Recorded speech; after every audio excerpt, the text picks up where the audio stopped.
going on, owners and operators? It is Austin Gray. Welcome back to another episode of the Owner Ops Podcast. I'm going to do a solo episode here, just answering some questions. I'm going to start doing some more of these because I feel like I'm answering a lot of the same questions week in, week out. Let's see. Need help developing strategies and systems, as I'll leave the name private, is feeling pulled in too many different directions, but don't have a lot of consistent cash flow. We are hesitant to hire, especially with slow season coming up. How to juggle bidding, looking at jobs, operating maintenance as owner operator, and when to start hiring subs/employees. So let's start with this.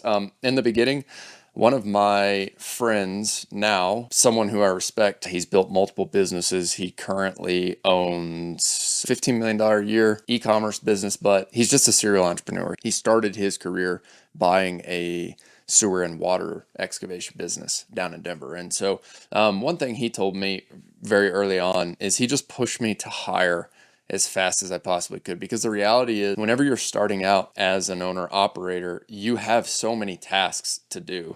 I mean, you are the one doing sales. You are the one doing the estimates. You are the one showing up to the job. You are the one mobilizing all of your equipment. You are the one running the equipment. You are the one like raking the final grade. All of this stuff just takes so much time. And the reality is that you're never going to be able to break free from just the hustle and bustle of running around like a chicken with your head cut off until you make a decision to invest in other people who can help you. And this is when it got really fun for me, because I grew up playing sports and I love working on a team. And so the second that I felt like I had a team dynamic and a team atmosphere is when I really kicked it into gear personally. What it also did was it allowed me to focus on the thing that was going to drive the business at that point in time. So the way I've thought about growing our business here is, where is my time best spent? And it's not necessarily that one thing is more important than the other, or one person's role is more important than the other. It's more about who is available right now to help with what specific task. And so in the beginning, I didn't have anybody who I knew or trusted to run my equipment. This is at the very beginning. Now we do. We have a great team in place, and I'm so very thankful. I wake up and before I go to bed at night, and when I wake up in the morning, I thank God every single day for the people on our team. It's incredible. Now, where we are now, I'm so unbelievably thankful that we pushed through those beginning phases, because those are the hard times. Those are really hard. As an owner operator, you are running around like a chicken with your head cut off, and you feel like you could be working 48 hours in a day if there were 48 hours in a day. And that's the reality. You could be working 24 hours in a day in one day. And if there were 48, you could be working 48 hours in one day. That's how much work it takes to get these businesses up and off the ground. And if you are in that situation, like the person who texted me last week, like, one, I have a ton of respect for you because I know how hard it is. Two, I've seen my dad do it my whole life. The guy's an absolute workhorse. I've lived it as someone who has watched it as a kid, growing up in a household with a dad who was an owner operator. And then I have personally lived it as well whenever I started Bear Claw. And so all I want to say is get really clear on what you want. I would challenge you to get really clear on what you want. And for me, I didn't want to be running around working 24 hours a day doing all the things. I love working and I love work, but I wanted to be able to come home at 5 and be able to spend 5 p.m. to 7 p.m. with my wife and daughter before my daughter goes to bed. That is like the most important thing to me right now. And so if the business did not allow me to do that, then it was just worthless anyway. So I had to figure out a way to go pursue my dreams of creating a successful small business while still prioritizing my family. Sacrifices have to be made. I think a lot of people think, oh, you live in Colorado, or, you must be getting a mountain bike all the time. It's like, I think I've mountain biked 3 times this year. I love archery hunting. This is the first year that I'll be able to even think about going archery hunting. The last several years has just been unbelievably busy. And so the sacrifices being that, okay, hobbies are going to go down the list in the early days of starting the business. So for me, it's like I had 2 priorities. I had family and I had business, and that was all I did. It's still pretty much all I do, with the minor exception of like I now have a few more waking minutes to think about shooting my bow in the evening whenever my daughter goes to bed. And that's just part of starting a business. So to answer this question, it's very simply put, the early days, you're doing a lot and there's no getting around that. Like you have to go through that phase of just doing it all. But at a certain point, when you have enough lead volume coming in, whenever you are on a piece of equipment digging with an excavator, or whenever you're grading out a driveway with a skid steer and your phone rings 3 times before noon with people asking for jobs or asking for you to come look at their jobs, it's probably time to hire somebody. And I'm using 3 as a rough example, but I can specifically remember those times where you're trying to focus on delivering a great product in your skid steer or in your mini excavator, and your phone's just ringing. Like now your quality's going down because you're being pulled in a different direction. Your customers they may have a decent experience if you answer your phone, but they're not having the absolute best experience they could possibly have. So what needs to happen at that point, and here's the way I approached it, is that my friend encouraged me to think about what all could be done from someone sitting in a chair behind a computer that could help me be more efficient. So I just thought about all that. So it's like, what all can be done from the back office? So let's coin this person who we're going to focus on recruiting a back office or an office operations manager. And it's a very lightly used term because that person is going to be filling a bunch of different roles related to finance, related to bookkeeping, related to accounts receivable, collecting checks. Very simply put, it's like that person, ideally they are locally, or they live in your local town, and they are someone who wants to work about 4 hours a day, 20 hours a week. So the way we structured it is like I went and found someone who wanted to work 20 hours a week at $25 an hour, and I made a commitment doing that. And then I delegated, or I wrote down just all of these things that I felt like I could use help with. We still have customers who want to write checks. Like a lot of our customer base are 50, 60, 70-year-old people. And so I can push Jobber, the software that we use, as much as I want and do ACH and credit card payments. But the reality is some people are just going to want to write checks. And the way I approach this and the way I recommend approaching this is don't give people friction. If they want to pay you money, let them pay you money. But the downside of that is when you live in this rural area like we do, we have a post office. So there's delay in the checks, right? You're thinking about a million things going on. You're on the excavator. You're trying to sell jobs. The person you talked to yesterday told you they were going to put the check in the mail, but in all reality, they're not putting the check in the mail until tomorrow. So that means it's going to get there 3 days from now. And oh, by the way, if that falls on a weekend, it's here next Tuesday. Like by next Tuesday, your head's already in a million different places. And I get that. So one thing I gave to this person is like, just make a daily post office run. That's all I ask of you, because it is a pain in your butt to go pull off a job and go to the post office, right? So that was like one very simple thing. And then what do you need to do whenever you grab that check? Well, you need to deposit that check into the bank. But all this takes brain power and brain space, right? And it's time. And that time adds up. I guarantee you, your minimum, wasting an hour at a minimum, if you pull off a job and go to the post office and then go to deposit a check.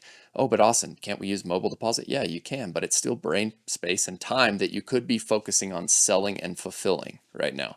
So in that first phase, the first hire I made was like, who can help me with all of these, like, just call them back office tasks. And they're not unimportant tasks. They're very important.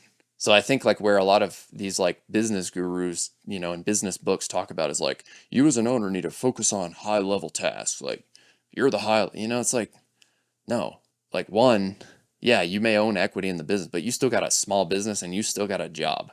So put your ego aside and call yourself an operator. Like that's what you are in that phase. And shoot, in the phase that we're in right now, I still am. Like I just still change hats on the daily. Like what does the business need? I fulfill that, right? And that's the goal.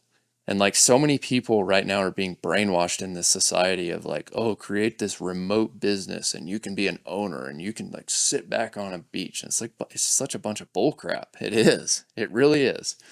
The 4-hour work week mindset ruined everybody. Okay. So back on track here. You got to focus on doing the things that you don't have other team members to currently do at that phase of business growth. It's not that one task is more important than the other.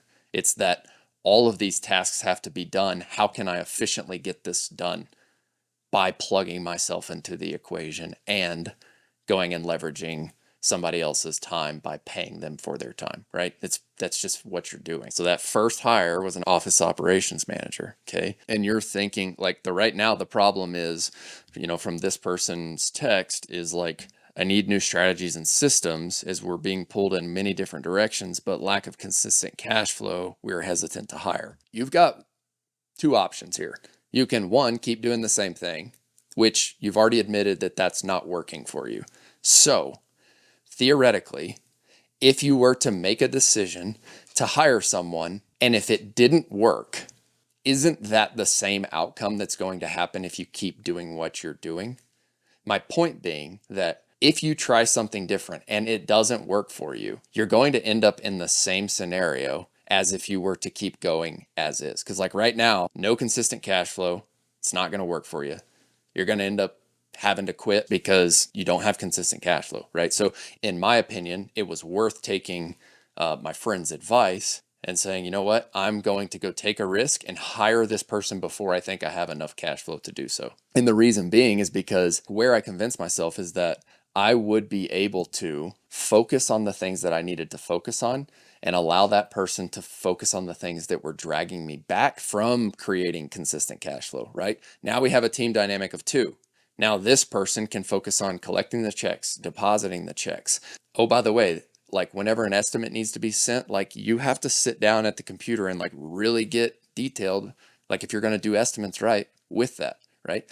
That person, if you spend the time on the front end to train them how you think about doing estimates, that person is going to be able to help you while you're on a skid steer or while you're on a mini excavator. The amount of brain power that this freed up whenever I made this hire and the amount of responsibilities that I was able to delegate and get help with freed me up so much to be able to still continue to go sell jobs whenever people called my phone, right? Meet with the customers, provide a great first level experience, understand what the job that needed to be done was, and then go and deliver 5-star service on that job and then ask for the 5-star reviews. Like all of these things that you have to do as a salesperson and as a field operations manager, because those are the two roles you're filling whenever you delegate the office operations manager. Okay. So that was first step. And for this person, that's what I would recommend. Go find somebody who can help you out with all those back end things. Because the reality is we haven't even addressed bookkeeping yet, right? You're probably going crazy because you're like, oh my gosh, I'm spending these. I know I need to track receipts. Like I know I need a system for this. Like, but your receipt pile in your truck or in your dashboard is just piled up because you don't have a good system for it. Like, trust me, I've been there. And it all takes time and it all takes effort. But if you can delegate that to somebody else, then your brain space starts to free up. Okay. So first hire is office operations manager. Okay. How do you find that hire, Austin? All right. Well, think old school. Just post in local Facebook groups and find like a retired mom who has kids out of the house, who is kind of just bored during the day and wants like 4 hours worth of work per day. If you think about it, people who work behind the bar at coffee shops, they're usually in like a transitionary period, meaning like they could have just graduated college. They're either graduating high school and they're working behind a coffee shop for the summer. There's all these different scenarios, right? Why a person might be working at a coffee shop. People behind the bar at coffee shops get to know people in the local community, and they usually have a good pulse on what's going on in town. The people who come into the coffee shop as a customer, they like talk to the person behind the bar, and that person behind the bar gets to know these people. So my thought process was, if I just put this word in front of the people behind the bar, they would be able to get the word out to other people who might be looking for this. And so that's what I did. Like I just went to all the local coffee shops and I said, hey, I'm hiring for this role, 20 hours a week and $25 an hour. And then like very quickly, just like somebody was like, yeah, I'm interested. So I'm like, okay, you want to like meet at our office and we'll do a quick interview. We did that. We talked about roles and responsibilities, hired her, and she helped for the first 2 years. And she was incredible.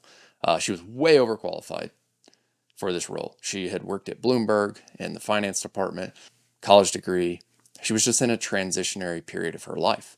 Very smart individual, very driven individual. She's going to be very successful. I was very sad to see her go whenever she did recently. For the first 2 years, she helped with all of those back office tasks. And she also helped create recurring tasks and document those SOPs. So now that we can give that to the next person who we hire. So like right now I'm actively recruiting and I am exploring a remote role with this. So overseas in Latin America, the downside is they won't be able to go pick up the checks. But the good thing is like right now with where we're at with the business, I have field operations manager, sales estimator on the team. They're both rock stars. We have people in the field crew who are great operators. And so I'm now able to like refocus on making a post office run each day as part of my routine. But in the beginning, that wasn't the case, which is why I encourage people to hire someone locally, especially if you're an owner operator. If you have a wife who is willing to help you in the business or a husband who is willing to help you in the business, then by all means, like that is something that they could help you with. But as the owner operator of the business, the one who's operating the machinery, like one, it's unsafe. It really is, like to be thinking about all that stuff. Like you got heavy equipment going.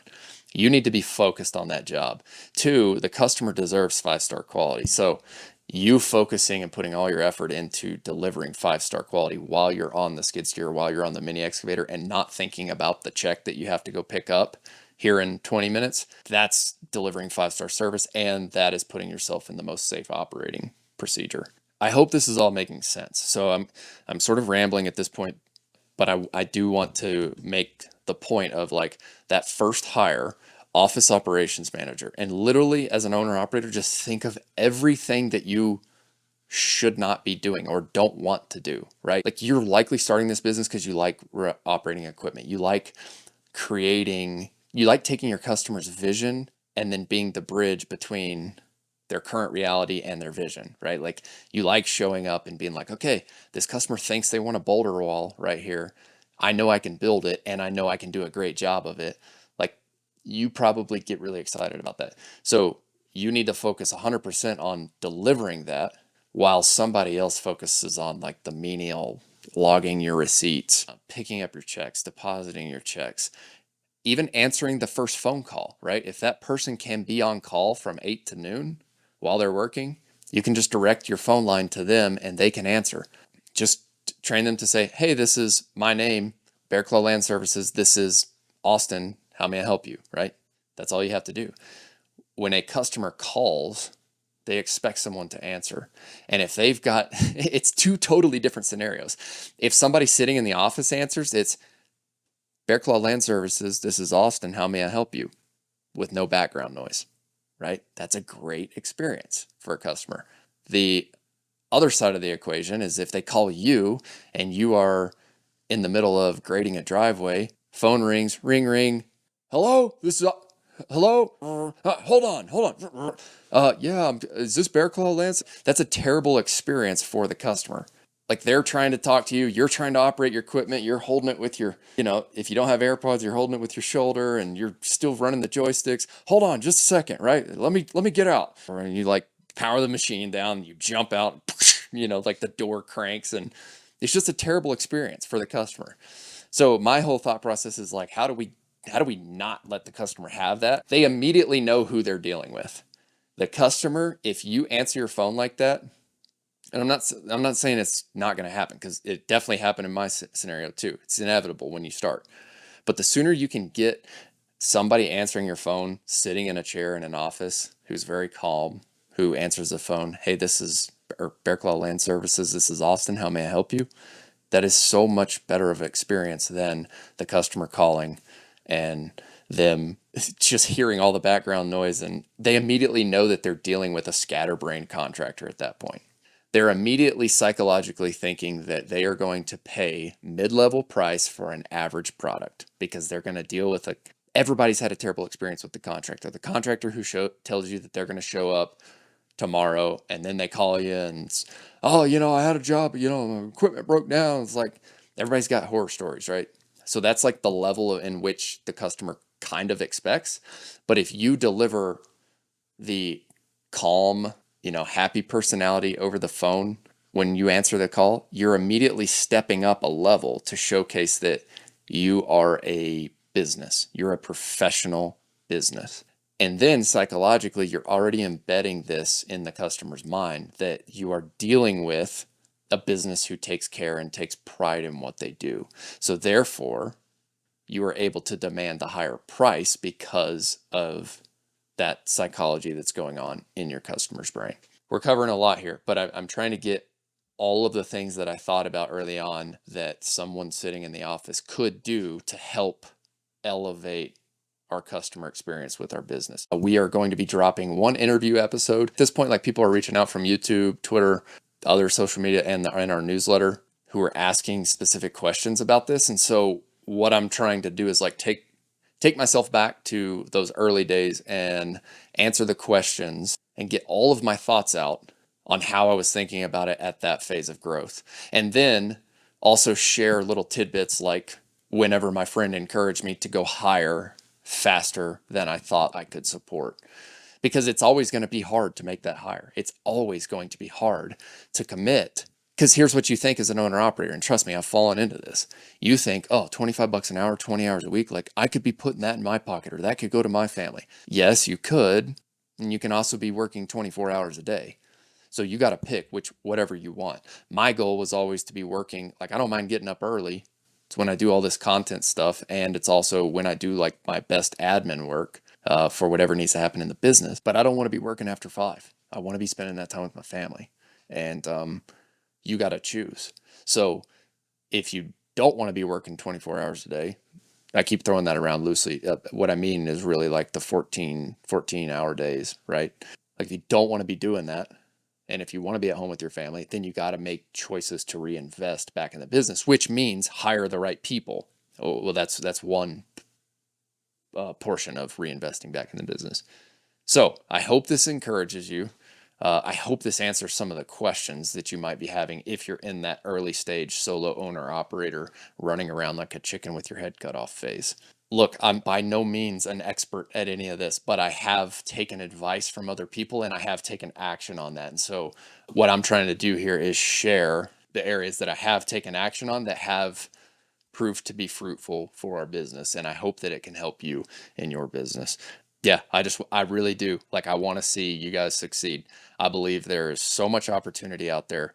We are one business here in one local economy, and there are hundreds of thousands of local communities throughout America who need owner operators who take business seriously and who commit to delivering 5-star service. And I've really gotten clear on the mission here for me. It's like, I can't be all over America servicing excavation clients or tree clients, or I just want to help other people utilize some of the advice that I've gotten from other smarter friends than I am. It's like, I just want to use that and share that so that people can create thriving small businesses in their own local communities. Everybody wins, right? Like, you're going to win.